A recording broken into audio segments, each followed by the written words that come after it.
Hey everyone, just continuing the series of interviewing guests who attended Grant Cardone's 10X conference last week or so in Miami.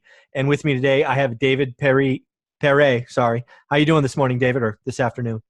I'm doing great. And yourself, Michael? I'm doing very well. This is the first time I've done a Zoom interview with somebody in Hawaii. That is pretty cool. So It's not a bad place to be, although it's been really cold. This polar vortex, it got down to like 59 degrees last week. And it was hilarious because I'm from the mainland, and so I'm like going around people in Target in like jackets and gloves, and I'm like, it's 60. What are you doing? yeah, they got But on the big parkas and all the padding. it was bad. Oh, that's funny. That is hilarious.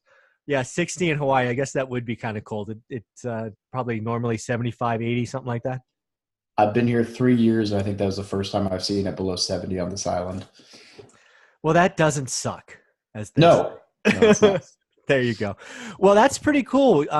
So getting to Miami is that's not a short haul for you, I right? read two full books on the way there and a book and a half on the way back. Yeah, it's plenty of time to read and hang out. Yeah, yeah. About 14 hours in the air on the way back. Wow. So okay. So you hear about this Growth Con, this event Grant Cardone's putting on, months ago, I'm sure. And what made you say yes? What was the thing you heard that you're like, yeah, I'm going to go spend 3 days in Miami? I was on the fence for a little while. So I actually got, he did a couple hero passes. So for military guys like myself, so I got a free pass, which was awesome, but it's still like a $1,200 flight. So Yeah. I don't know about free. And I was on the fence for a little while because I really wanted to go to the conference, but it's really a rough time. I leave in like a couple of days for long training evolution, and we got a lot going on, and it's a long flight. And I was asking a couple people, and it really just came down to like two or three of them were like, well, hey, you're in a niche where you teach, and the credibility of having gone to events like this is huge for you. And I was like, yeah, that's a good point. So um, that, and I really, really, really wanted to hear John Maxwell speak. That Uh, was like probably the end all be all decision maker, was that I was like, I'm never going to get to hear him speak again with all these other people. So I need to go. yeah. So that makes sense. And John Maxwell, I hear he crushed it. Um, Yeah. of all the stuff I've read, and I've done a fair amount because getting ready for these interviews, I wanted to have something to ask. He got the most props, pretty consistently, right? And I think some of that's because some of the guys had been at Grant's events 1 and 2, right? They're Ty Lopez and Ed Milet and those kind of guys have been there before. I think this was John Maxwell's first time on the stage with Grant. Is that true? I hope he comes back. I believe so. Yeah.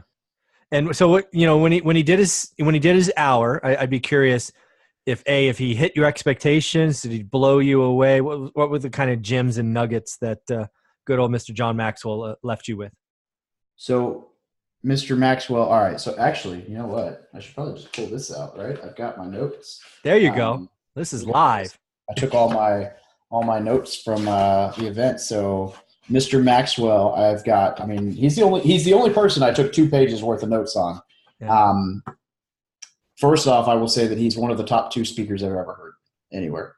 Inflection, pace, vocal range, everything was on point. His audience interaction. He came out and he started off with, "My name is John, and I am your friend." And he said that twice. And he said, "And on the count of three, I want you to give me your name. 1, 2, 3." And the crowd went nuts. And then he goes, "Nice to meet you." And it was just a really good, set it off right, very good audience engaging. Started off saying everything worthwhile is uphill, living an intentional life. And then he was talking about how he doesn't have a finish line, like an end goal. He just continues to push. He said, if you have a finish line, you're finished. There's no finish line in life. I mean, there's a whole bunch of good stuff in here that he was talking about, developing priorities and partnerships and adding value to other people. But hands down, yeah, my favorite of the event, and probably one of the top two.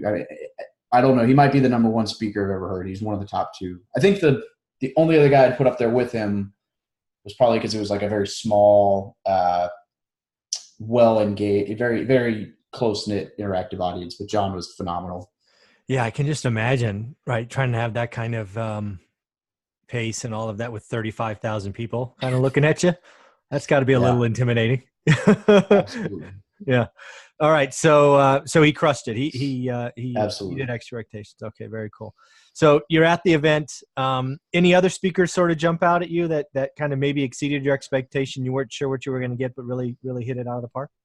There were a lot of really, really good speakers. And Grant did very well on a couple of his, I think his day two was probably my favorite. He spoke on all 3 days, but Jesse Itzler Yeah. and Steve Harvey, honestly. Steve Ah, Harvey had me, I was excited to hear him because obviously he's a comedian, so you don't ever see the serious side of Steve, but yeah. he had Grant choked up, I think. He was hiding it, but it looked like Grant was choked up. I was kind of choked up. I mean, he told his story and it's powerful. And then Jesse Itzler's just, man, he's just awesome. He had some solid quotes in there. Let me make sure that I don't botch this on him. Like he was saying, as an entrepreneur, you are the business plan. Just a lot of cool stuff. Very motivational guy. He's a really upbeat guy who obviously is a billionaire, so he's done his part in life. Yeah. But he spends his time now giving back, so he's really cool. Yeah. I hear a thing that he's talking about now that's really got my attention is this life resume. Yeah, he actually, in fact, I need to do that. It's in my inbox. People who were there could text into it, and he would send you like a template for it. And I haven't had a chance to dig through it yet, but it's in my inbox. Yeah. That's just an interesting concept, right? I mean, it's kind of like duh, but yeah, I've Yeah, never thought about a life's resume, right? I've certainly written a resume. I've read lots of resumes hiring people, but I'm like, heck, what the yeah, freaking heck do I want on my life's resume? exactly. Yeah, it was good. He was awesome. So those Uh, were probably my three favorites. Oh, and then while we're talking speakers, both of Grant's daughters. I don't know if anyone's mentioned this in one oh of no, your. no, I have not heard that. So I want to say I actually took notes on them, and I don't want to mess up their names. I want to say it's Sabrina and Scarlett. Um, they're 9 and 7, and Grant brought them out on day 3 to talk about. I don't want to dig through my notes for it, but he was talking about getting everyone on the same page, and he was saying, Okay. people say it's hard to get everyone on the same page, yada yada yada, a bunch of excuses, and then he was like, "Let me just show you that if I can get this person on the same page, you can get anyone on the same page." He brought his 9-year-old out Okay. and she spoke for probably 4 or 5 minutes. Um, and obviously it was scripted. The screen Yeah. was, in front of her. And she did amazing. I mean, she didn't stutter. She paused in between punchlines. She made eye contact with the whole crowd. You would not know that she was 9. Um, Pretty and then the amazing. 7-year-old was a little nervous, and you Yeah. could tell, but she's 7. There's 30,000 people. So Yeah. I was super, super I'd have impressed. wet myself at 7. That's what I'm saying. Can you imagine that for potentially the rest of your life, no matter what you do, you may never be able to say, this is the biggest crowd I've ever spoken to. You can talk to 25,000 people and just be like, no big. No, been there. But so the 9-year-old comes out and she's talking about how her parents make her learn a little bit every day at school or whatever. She always has to improve a little bit. Okay. And then she's like, "Do you guys agree that we should all learn a little bit?" Everyone goes crazy. And she goes, "So why are parents not setting the example and learning a little bit every day?" And I was like, Oh, snap. oh man, she got us. But That it's would really hurt. good. Yeah. And so I was thoroughly impressed by that. And I think I've commented or posted once or twice. I actually have a review coming out next week, a YouTube video. And I made it a point to say, like, Grant and Elena, you've done a lot of very impressive things, but that's the most impressive thing I've seen so far. Yeah, I'm glad you called that out. This is, I think, my 4th one, and nobody's even hinted that happened. And I didn't know it happened because I hadn't seen that. So, yeah, I mean, let's just hit that again, right? The 9-year-old comes out, says she's been told that she's got to improve every day. And then she flips the script and goes, "What about you? Why Yep. aren't the parents leading by example?" Oh, I Yeah. can feel that one right now. Oh, that would hurt. Yeah. Yeah. So it was very impressive to see both of them be able to speak, Yeah. no matter how nervous they were. Yeah. So Very cool. Now, did you go solo, or was this you and someone else, or what was that like? I guess a little bit of everything. So I went solo Okay. and I stayed in an Airbnb with 9 other military real estate investors. Oh, So there I you go. went solo and landed into like a party, good time. We had a lot of fun networking and hanging out. Very cool. Very cool. That's awesome. And again, shout out Grant and the team for putting out that special for military I guess it was Yeah. veterans and active duty members. So shout out to you as Yeah, well. I think they had some. They might have had some police and fire in there as well. But it was awesome. It was really cool to be in a, surrounded by very similar, like-minded people. Yeah, that's the biggest key for me at the event is, um, it was definitely you're in a room of like 35,000 like-minded people, right? Yes. And then if they put you in a group that's sort of self-classed, right? Active military, retired military, police, fire, again, sort of even refined further, right? You have normal skill sets. You kind of talk the same language, at least to us civilians, right? Of service and all of that. So he's done some very subtle things that I thought was pretty impressive. Yeah, I Yeah. agree. Yeah. The other thing I've heard a little bit about, and I'd love to get your opinion on, is Elena, right? She came out. She's doing a talk now on empire building. I Yeah, assume that was a talk she gave or something along that lines at the event.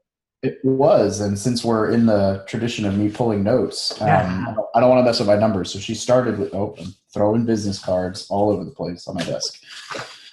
Where's she at? She started.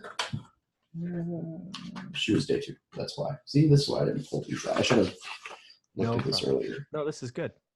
So there she is. So I only took like a few lines worth of notes because I was actually pretty intrigued by her speech. She comes out and she starts talking about Clydesdales, which nobody really cares about, or you don't think you do. And she says, Clydesdale can pull 8,000 pounds, the horse. Yeah. And she says, 2 Clydesdales can pull 24,000 pounds, which is, like 1.5 times, each of them pulling 1.5 times what they normally would be able to. That's Says, but interesting. if you train them together, those same 2 Clydesdales will pull 32,000 pounds. So essentially both of them pulling double what they would pull individually.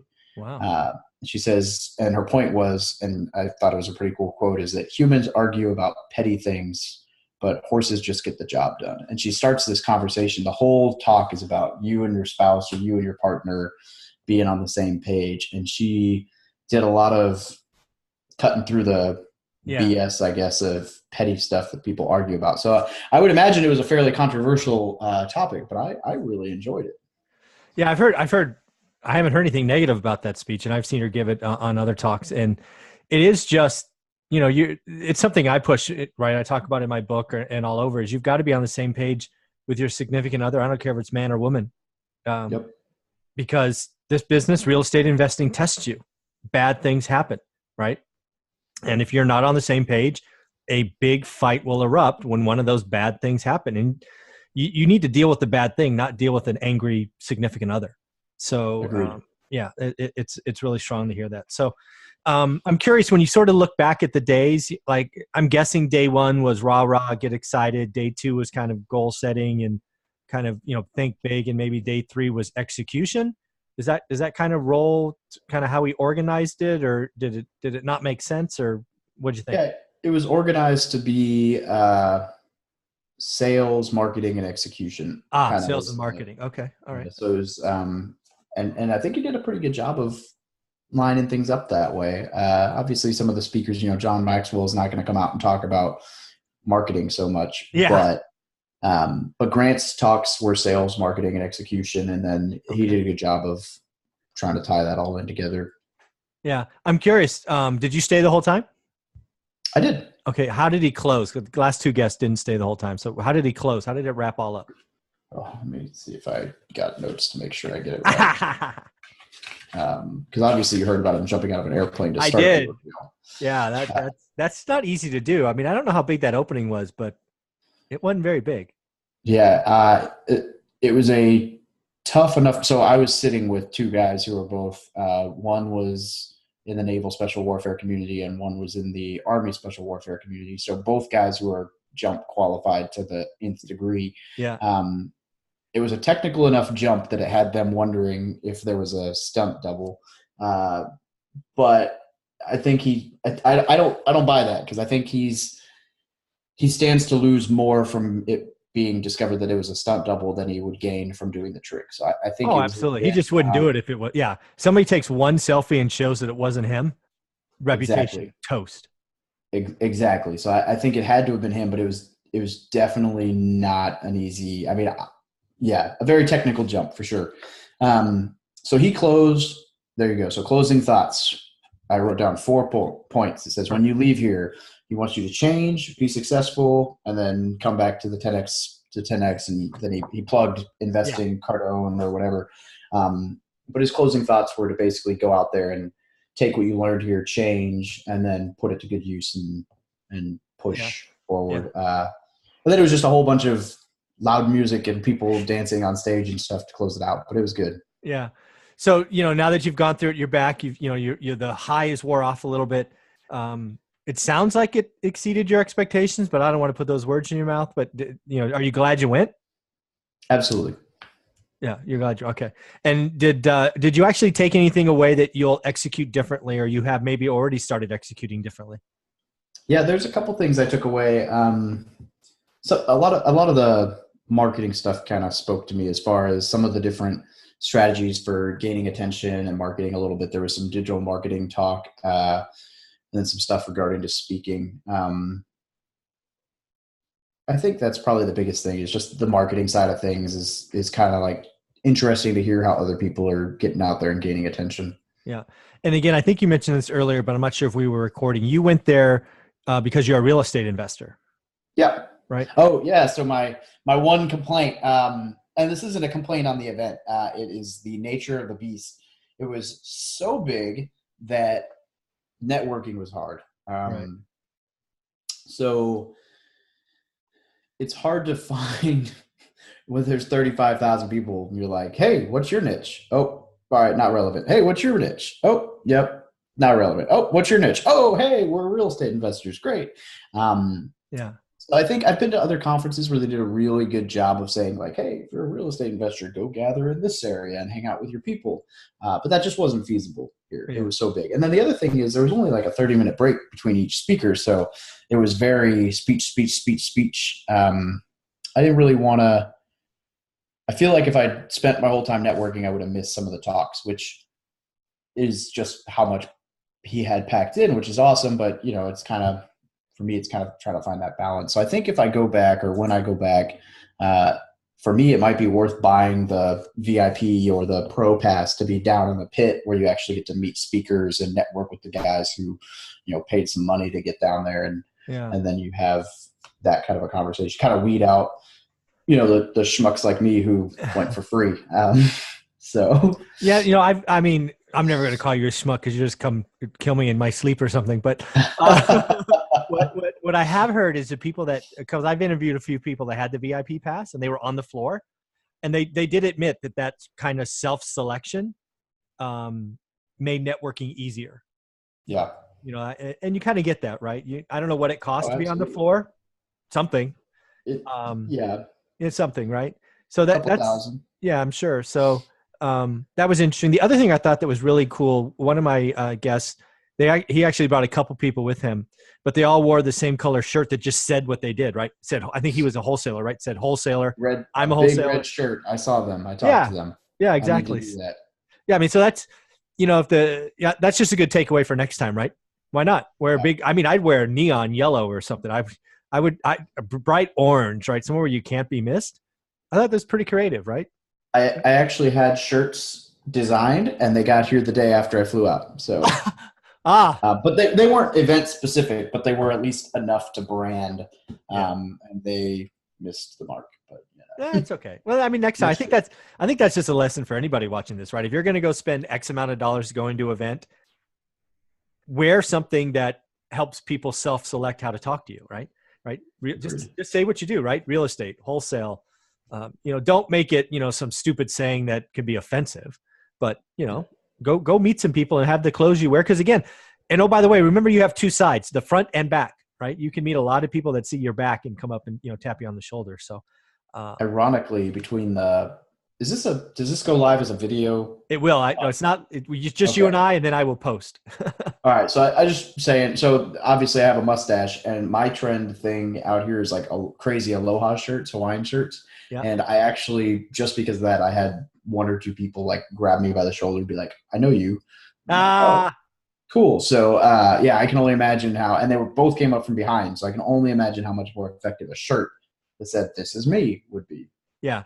And again, just put it on front and back and just wear it all day. Cause restrooms, standing in line for coffee. I mean, whatever it is, if you're going to go, wring every penny of value out of that going forward. So that's pretty cool. So I want to thank you for taking the time. It sounds like it was a great event. I really was touched by the talk of their daughters. I'm still marked from his 9-year-old. That was pretty good. Yeah. I don't know, since you're doing, give me 2 seconds and I will show you. I have a picture. Oh, nice. You can just see the confidence. Like, you can't even, let me make sure it, like, that looks like, oh, there we go. Wow. Like, they just look, they're like both of them too. It wasn't just the one, like, just so stoic. Like, it was, oh, no big deal. Just speaking to 30,000 people. And that's the 7-year-old. And she's just hanging on to the mic. Grant, Elena, nice work. Very, very nice job. Very impressed. That might be the most impressive thing I've ever seen, frankly, right? Of a 7 and 9-year-old. Jesus. Yeah. So that was really cool. And then the Steve Harvey, that I've gotten a lot of great feedback because you just don't know, right? I saw him headlining when I saw him. I'm like, Steve Harvey, isn't he the comedian and, like, Trivial Pursuit? Family Feud. Yeah. Family Feud, right? I'm like, oh, he's got some good one-liners, but I don't get it. But I've heard many people say, his story was great. So shout out, good find. I didn't see that coming, but obviously a great find. And Steve Harvey, Jesse Itzler, and Grant himself. So all great stuff. I want to thank you for the time, but I always turn it over to the guest. Please, share what you do, what you're looking for, and how people can get a hold of you, and if they have some interest. Yeah, absolutely. So I really appreciate you having me on the show. Name is David Pere. So I'm active duty Marine, been in for 10 and some change. And I run a website called From Military to Millionaire. It's a website, YouTube channel, Instagram, all of it's at From Military to Millionaire. And the goal is just to kind of help people get out of this mindset of income, not making enough money, help them learn that expenses are actually the largest issue with our lives, and just try to help mitigate the mindset of I don't make enough money, and teach people how to build wealth and gain financial freedom. Well, tell you what, David, why don't you do me a favor and text me or I guess DM me your address. I want to mail you this autographed book. Awesome. That would be great. And if you ever want to talk about it on your show, you just let me know. I will reciprocate and come back to you. So again, that sounds great. Thank you for this. This has been a lot of fun. Sorry I screwed up the time zones earlier. I'm used to dealing with East Coast, not Hawaii. My bad. I'm still at work, dude. What are you doing? I'm like, oh, you went the wrong way. I normally talk to people in East Coast time just because it makes it easier. What's really nuts is people don't realize I often don't tell people the time difference, so I just tell East Coast time, and we'll get on the call. I wake up at 4. Right. So I like 90% of my podcasts are filmed at like 4:30 in the morning. And so it's funny when I get I do like a Saturday podcast and someone's like dragging in and they're all tired and they're like, oh man, I'm just waking up. And I'm like, yeah, it must be rough. It's only 4:15 here. And they're like, oh, never mind. I'll shut up now. That's hilarious. Well, let me know however I can help you. And again, get me that address. I will, it'll go out in the mail tomorrow. Awesome. All right, man. Thanks for everything you do. Have fun. Be safe. Thank you.